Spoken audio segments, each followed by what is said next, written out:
My girlfriend said, "Don't overreact, it's harmless fun," when I caught her exchanging contacts with a guy. I said, "You're right, I'm overreacting." Then I did something so epic it left her crying to her friends. What I did next will blow your mind. I thought I knew Skylar after 2 years together, but that weekend at PX West changed everything about how I saw our relationship. I'm Nathan, 28, software developer making decent money in Seattle's tech scene, and I'd been dating Skylar, 26, a content creator trying to build her streaming career. I genuinely loved supporting her dreams. I'd built her custom gaming PC, bought professional lighting equipment, even helped edit her content when she was starting out. I thought we were building something real together, a partnership where I handled the technical side while she focused on her creative talents. The convention was supposed to be our fun weekend getaway, mixing business with pleasure since she wanted to network with other streamers and cosplayers. Everything seemed normal until Saturday afternoon when I went to grab us coffee and came back to find Skylar posing for selfies with this cosplayer guy dressed as some anime character I didn't recognize. At first, I didn't think much of it. Conventions are social events, fans take pictures, totally normal stuff. But as I got closer, I could hear their conversation getting more personal. "You should definitely follow my Instagram," she was saying, pulling out her phone. "I do a lot of gaming content, and I think our audiences would love a collab." The guy was clearly interested in more than just content collaboration. "Absolutely, and hey, maybe we could grab dinner sometime to discuss ideas? I know this amazing ramen place downtown." I watched Skylar's face light up in a way that made my stomach drop. "That sounds incredible. I'm always down for good ramen and creative brainstorming." They were exchanging Instagram handles, and I could see her saving his contact with heart emojis. When I approached with our coffee, the guy quickly made an excuse and left, but not before giving Skylar a lingering hug that lasted way too long for strangers who just met. "Who was that?" I asked, handing her the lot. "Oh, just another content creator. We're going to collaborate on some projects. It's all about networking, babe. You know how important connections are in this industry." Her tone was casual, but something felt off about how quickly she'd put her phone away. Seemed like more than just networking. "You were planning dinner dates?" Skylar's expression shifted, and suddenly I was the bad guy. "Nathan, seriously? It's called building professional relationships. This is how the industry works. You can't just stay in your little tech bubble and expect to understand content creation. Professional relationships don't usually involve heart emojis and romantic dinner plans." "You saw that?" She looked genuinely annoyed that I'd noticed.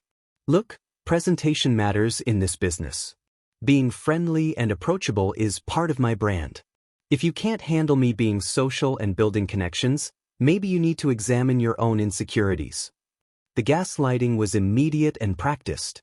I realized this probably wasn't the first time she'd had this conversation with herself, justifying behavior she knew was inappropriate. "So networking requires flirting now?" "It's not flirting, it's being personable." "God, Nathan, don't be so possessive. It's really unattractive." She said it loud enough for nearby people to hear, making me look like the controlling boyfriend having a public meltdown. "You're right," I said, keeping my voice calm. "I'm probably overreacting." The relief on her face was immediate. She thought she'd successfully manipulated me back into compliance. "Exactly. Thank you for understanding. This is just harmless fun and good business sense." As we walked away, I pulled out my phone and started making some business decisions of my own. If Skylar wanted to treat our relationship like a safety net while she explored other options, she was about to learn what life looked like without that net. I'd spent 2 years building the foundation for her streaming career, and she'd just shown me exactly how much that investment meant to her. Time to see how well her networking skills worked when she had to actually fend for herself.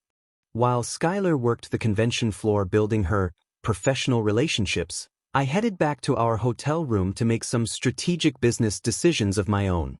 I pulled out my laptop and started systematically dismantling the digital empire I'd built for her streaming career. First, I canceled our upcoming couple's trip to Japan, $4, $200 worth of flights, hotels, and experiences I'd booked as a surprise for our 2-year anniversary. The travel agency was understanding when I explained there'd been a change in circumstances, and they processed the full refund since we were still within the cancellation window. Next, I logged into my Adobe Creative Suite account and removed Skylar's access. She'd been using my professional license for video editing, graphic design, and all her streaming overlays. Without it, her content production would grind to a halt. I also transferred the custom gaming PC I'd built for her streams back to my name through the warranty registration system. Technically, it was purchased on my credit card with my specifications. Legally, it belonged to me. The hardest part was selling our VIP Comic-Con tickets through my reseller network. I'd spent months tracking down those passes for San Diego Comic-Con, knowing how much she wanted to cosplay and network there. Within an hour, I'd found a buyer willing to pay above face value. That $1,800 went straight back into my account. But the real masterstroke was the digital infrastructure. I owned the domain for her website, paid for the premium hosting package, and maintained all the cloud storage containing thousands of hours of her stream highlights, edited content, and promotional materials. I changed the passwords on everything and canceled the premium internet package that supported her high-quality broadcasts. Without the upgraded bandwidth, her streams would suffer constant buffering and quality issues that would kill viewer engagement. I even removed her administrator access from the Discord server I'd set up and managed for her community. The beauty of it was that none of these actions were vindictive. They were simply me reclaiming my own property and services. Every subscription, every piece of equipment, every digital asset had been purchased and maintained with my resources. I'd essentially been running her entire back-end operation while she got to be the face of the brand. My phone buzzed with messages from Skylar throughout the evening. Having so much fun networking. Learned so much about content strategy. You'd be bored by all the shop talk anyway. Love you. I responded with supportive messages, playing the understanding boyfriend while quietly dismantling everything that made her streaming career possible. The irony wasn't lost on me. She was out there building connections while I was severing all the ones that actually mattered to her success. Around midnight, she texted that she was staying out late at the after-party with some industry contacts. Don't wait up. This is such great exposure for my brand. Perfect. That gave me all night to complete the transition. I packed up all the streaming equipment I'd purchased, the professional microphone, ring lights, green screen, webcam, even the special gaming chair. Everything went into my car, carefully organized and inventoried. I left her set up exactly how she'd arranged it, but now it was just an empty desk with a few personal decorations. The final touch was updating her streaming schedule. I logged into her management dashboard and posted a notice that she'd be taking an indefinite hiatus to reassess her content direction and explore new opportunities. It sounded professional and gave her an out that wouldn't immediately damage her reputation.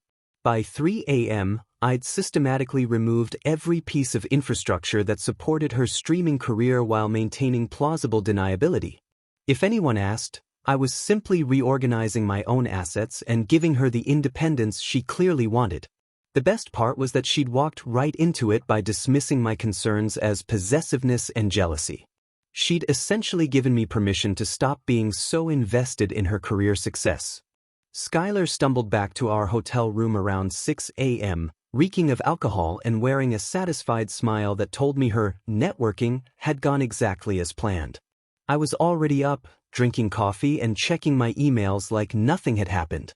How was the after-party? I asked, genuinely curious about what she'd tell me. Oh my God, Nathan, it was incredible.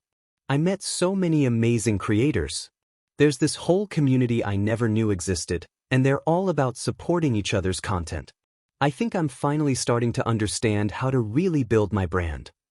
She was glowing with excitement, probably imagining all the opportunities her new connections would bring. That's great, babe. I'm glad you had fun. She headed straight for the shower, chattering about collaboration ideas and potential sponsorship opportunities. I listened to her plans while mentally calculating how many of them would be impossible without the infrastructure I'd just removed. After her shower, she sat down at her laptop to check messages and start planning her next streams. That's when the reality started hitting. Babe, something's wrong with my setup. I can't access my Adobe account. I looked up from my phone with practiced concern. That's weird. Maybe there's a server issue? She tried logging in several times before the panic started creeping into her voice. It says my access has been revoked. But I didn't do anything wrong with the subscription. Have you tried restarting? I suggested helpfully. Maybe it's just a glitch. While she was rebooting, she decided to check her cloud storage to review some content she wanted to edit. Nathan, I can't access any of my files. Everything's locked out. This is really strange. The panic was building now. She spent 20 minutes trying different passwords and recovery options before finally asking, "Do you know what could cause this?" "You're the tech expert." "Could be anything. Server maintenance, account synchronization issues, maybe someone reported your account by mistake. These platforms have been really aggressive about policy enforcement lately." She bought the explanation because she wanted to believe it wasn't serious. But then she noticed other problems. Her internet was crawling, making it impossible to stream at her usual quality. Her website was down. Her Discord community was showing as unavailable. Each discovery added to her mounting anxiety. "I'm supposed to stream this afternoon. My subscribers are expecting the convention recap, and nothing's working." That's when she found the hiatus notice on her streaming dashboard. "What the hell is this? I never posted this." She showed me the screen, her hands actually shaking now. "It says I'm taking an indefinite break to explore new opportunities." I would never write something this formal and boring. I leaned over to read it, frowning with appropriate confusion. "That is really weird phrasing for you. Maybe your account got hacked? You should definitely report this to platform support." The suggestion sent her into a frenzy of password changes and security checks, which of course revealed nothing because no actual hacking had occurred. She spent the next 2 hours on customer service calls, getting transferred between departments and hearing the same response. Everything looked normal on their end. Perhaps she should check with whoever managed her technical setup. By noon, she was in full crisis mode. "Nathan, I need your help. Something is seriously wrong with my entire online presence. Can you look at this with your technical knowledge?" I spent a careful hour troubleshooting with her, making suggestions that led nowhere and asking questions that highlighted how dependent she'd become on systems she didn't understand. "I think you might need to rebuild some of these connections from scratch," I finally concluded.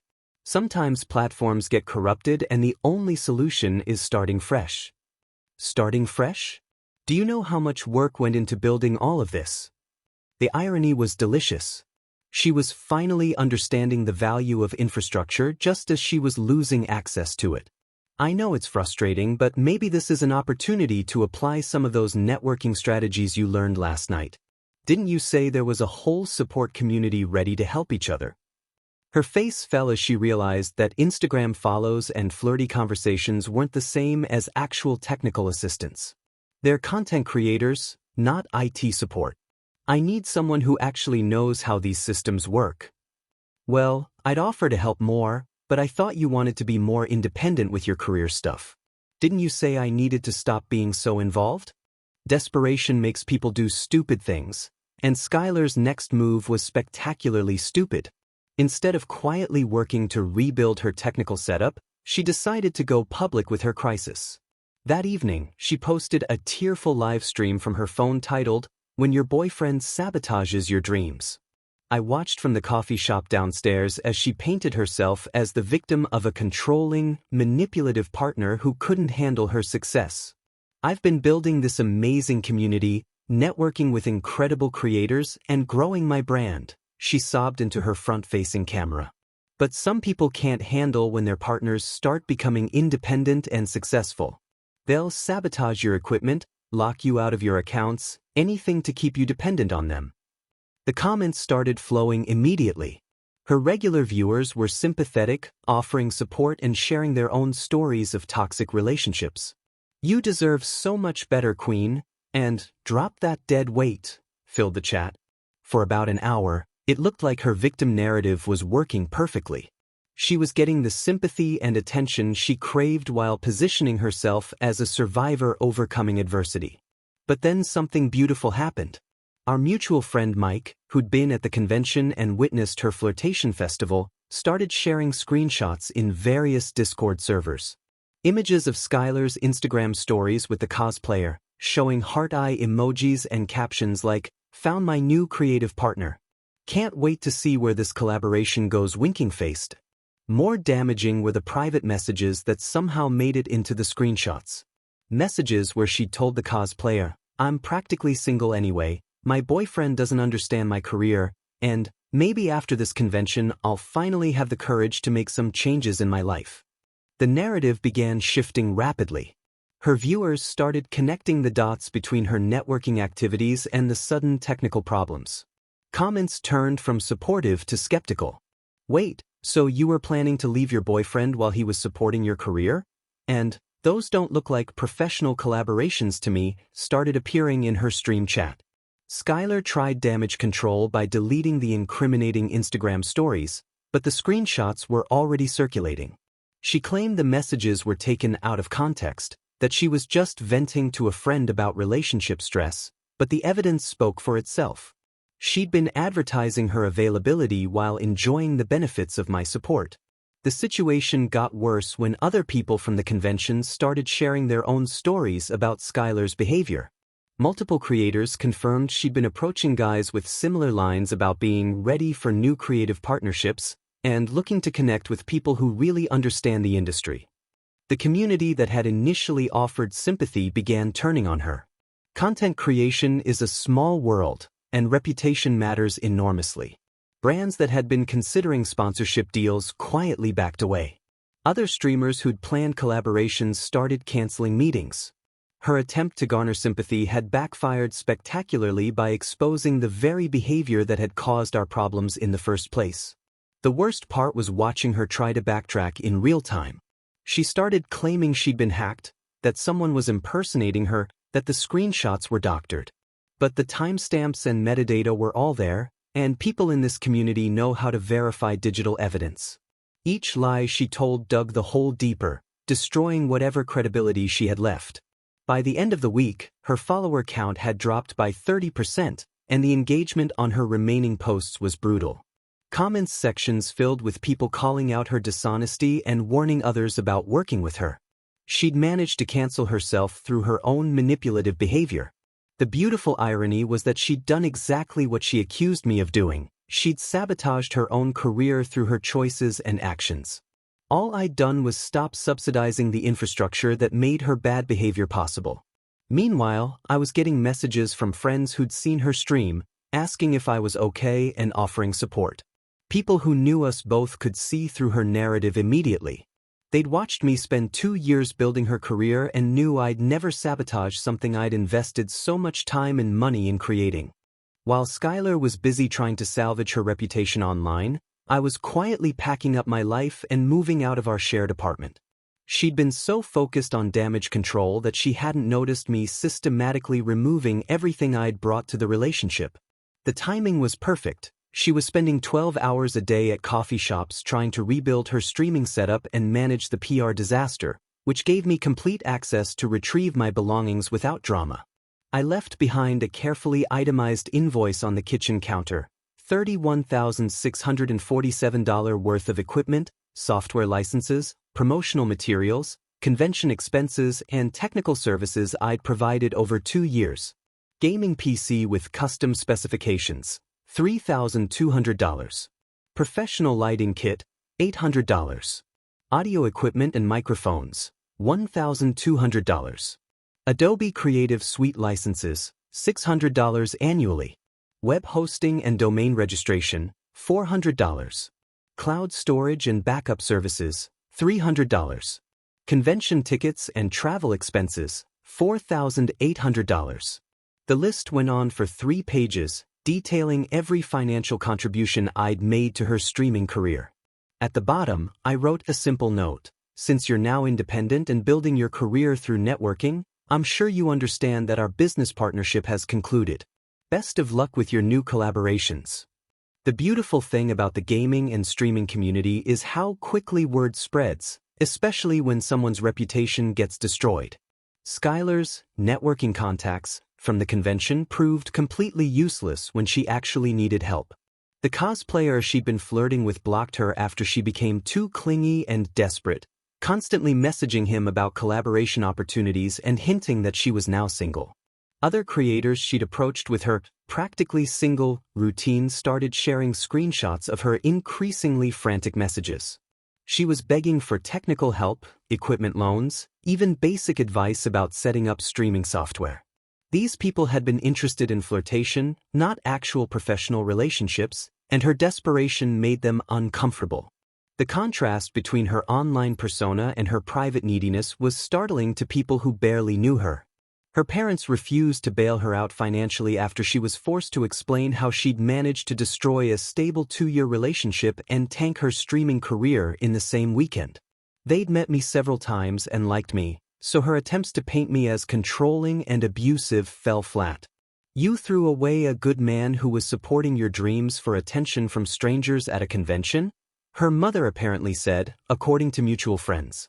That's not Nathan's fault, that's yours. The domino effect was swift and merciless. Without proper equipment, her stream quality became unwatchable. The few loyal viewers who stuck around constantly complained about audio issues, poor lighting, and technical difficulties that made her content amateur and frustrating. Her subscriber count continued plummeting as people found better-produced alternatives. Brands that had been considering sponsorship deals completely ghosted her after the convention drama. The gaming industry takes reputation seriously, and her public meltdown had marked her as unreliable and potentially toxic. Nobody wanted to associate their products with someone who aired relationship drama online and had been exposed for dishonesty. She tried launching a GoFundMe to replace her sabotaged equipment, but the internet never forgets. People immediately linked to the screenshots of her convention behavior, pointing out that she'd caused her own problems through cheating and manipulation. The campaign raised less than $200 before she deleted it in embarrassment. Most pathetically, she started reaching out to my friends, trying to get them to convince me to take her back. She claimed I'd been psychologically abusive, that I'd isolated her from her dreams, that she'd only been networking innocently and I'd overreacted. But these were people who'd watched me spend 2 years cheerfully supporting her career, driving her to conventions, helping set up equipment, celebrating every small milestone in her streaming journey. They knew exactly who I was and what I'd contributed to the relationship. Dude, she's completely delusional, my friend Jake told me after she cornered him at a mutual friend's birthday party. She's telling people you were controlling and manipulative, but everyone remembers how much you supported her. She's basically rewriting history to avoid taking responsibility for cheating. The most satisfying part was watching her realize that Instagram follows and flirty conversations weren't actual professional relationships. The gaming community is built on genuine collaboration, shared expertise, and mutual support, things you can't fake through surface-level networking. She'd approached every interaction as a potential romantic conquest rather than a professional opportunity. 3 months after the convention disaster, Skylar was forced to move back in with her college roommate after burning through her savings trying to rebuild her streaming setup.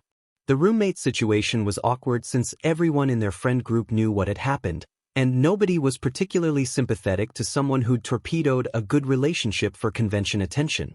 She tried to restart her streaming career using basic equipment, a cheap webcam, built-in laptop microphone, and desk lighting that made everything look washed out and amateur. The contrast with her previous professional setup was jarring for the few viewers who remembered her content from before. She couldn't maintain consistent streaming schedules because she'd picked up retail work to pay bills, something she'd never had to worry about when I was covering her expenses.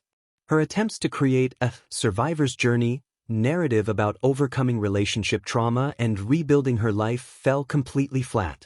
Viewers could see through the manipulation immediately, especially when screenshots of her convention behavior kept resurfacing in comment sections. "Didn't you cheat on your boyfriend who was supporting your career?" became a regular question in her chat, which she couldn't answer without admitting the truth or telling more lies. The gaming community has a long memory, and her reputation preceded her everywhere she tried to network. Former collaborators actively avoided her to prevent getting caught up in drama, and convention organizers quietly removed her from influencer contact lists after the public meltdown. She'd essentially blacklisted herself from the industry she'd been trying to break into. Her Instagram engagement dropped by 70% without my photography skills and editing expertise. The selfies she posted looked amateurish compared to the professional quality content we'd created together, and her captions became increasingly desperate and attention-seeking. She started posting vague inspirational quotes about toxic relationships and knowing your worth, but the comments sections were brutal with people pointing out the irony. The most pathetic part was watching her try to rebuild technical skills she'd never bothered learning. She'd been so comfortable having me handle all the back-end work that she didn't understand basic streaming software, couldn't troubleshoot connection issues, and had no idea how to optimize video quality or audio levels. Every stream became a technical disaster that drove away more viewers. She even tried reaching out to my friends again, this time claiming she wanted to apologize and make amends. But her version of apologizing was still blaming me for overreacting and being unsupportive of her career ambitions. "I just wish he could have understood that networking is part of the job," she told my friend Marcus, who immediately reported back to me. "I never meant for things to go so wrong, but he made everything so complicated by being jealous." Marcus laughed when he told me this. "She still doesn't get it. She thinks the problem was you being jealous instead of her literally planning to cheat and leave you while you were paying for her entire lifestyle. It's incredible how delusional she is about her own behavior." Her attempts to date other guys in the tech and gaming space failed spectacularly because word had spread about her gold-digging tendencies and reputation for using relationships as business opportunities. Guys would Google her name and immediately find the convention drama, the screenshots, and the evidence of her manipulative behavior. She'd basically created a permanent digital record of why she was a bad relationship investment.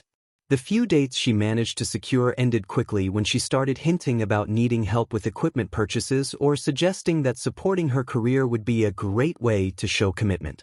Men in the gaming industry are particularly aware of women who target them for financial support, and her approach was transparently obvious to anyone with experience.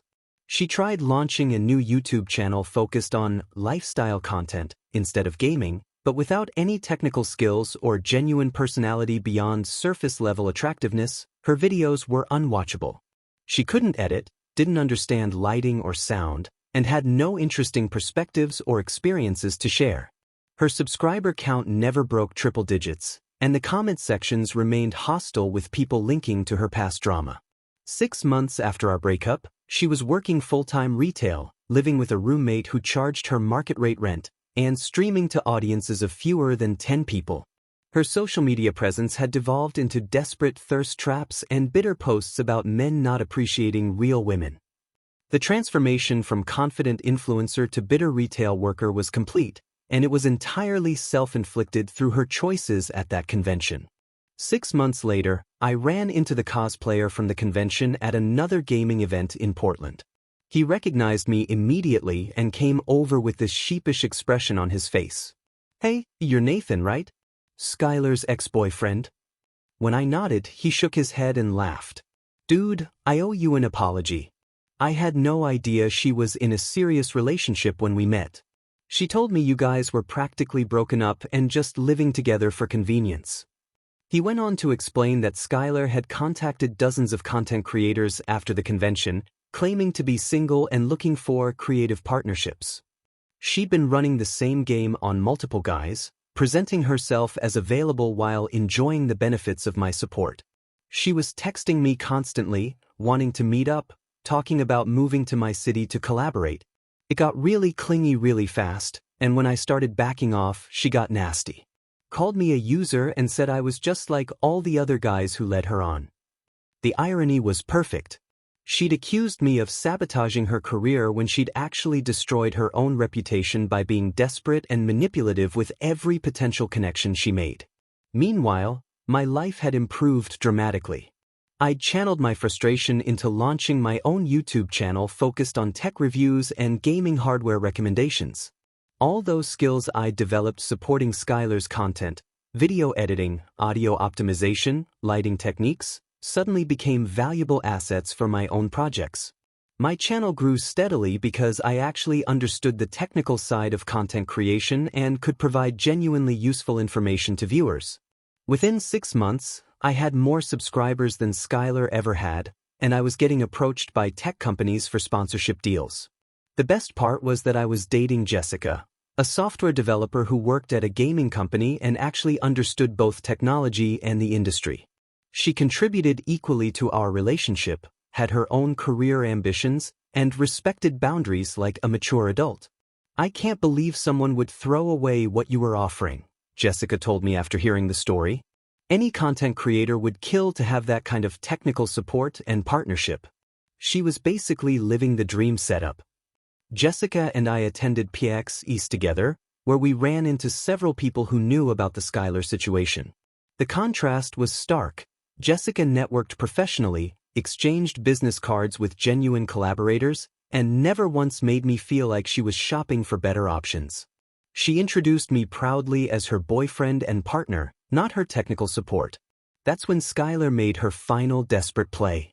She'd apparently been tracking my social media and saw the success of my YouTube channel. She sent a long message through Instagram, claiming she'd learned from her mistakes and wanted to apologize properly. "I realize now how much you contributed to my career and how badly I treated you. I was young and stupid and got caught up in the attention.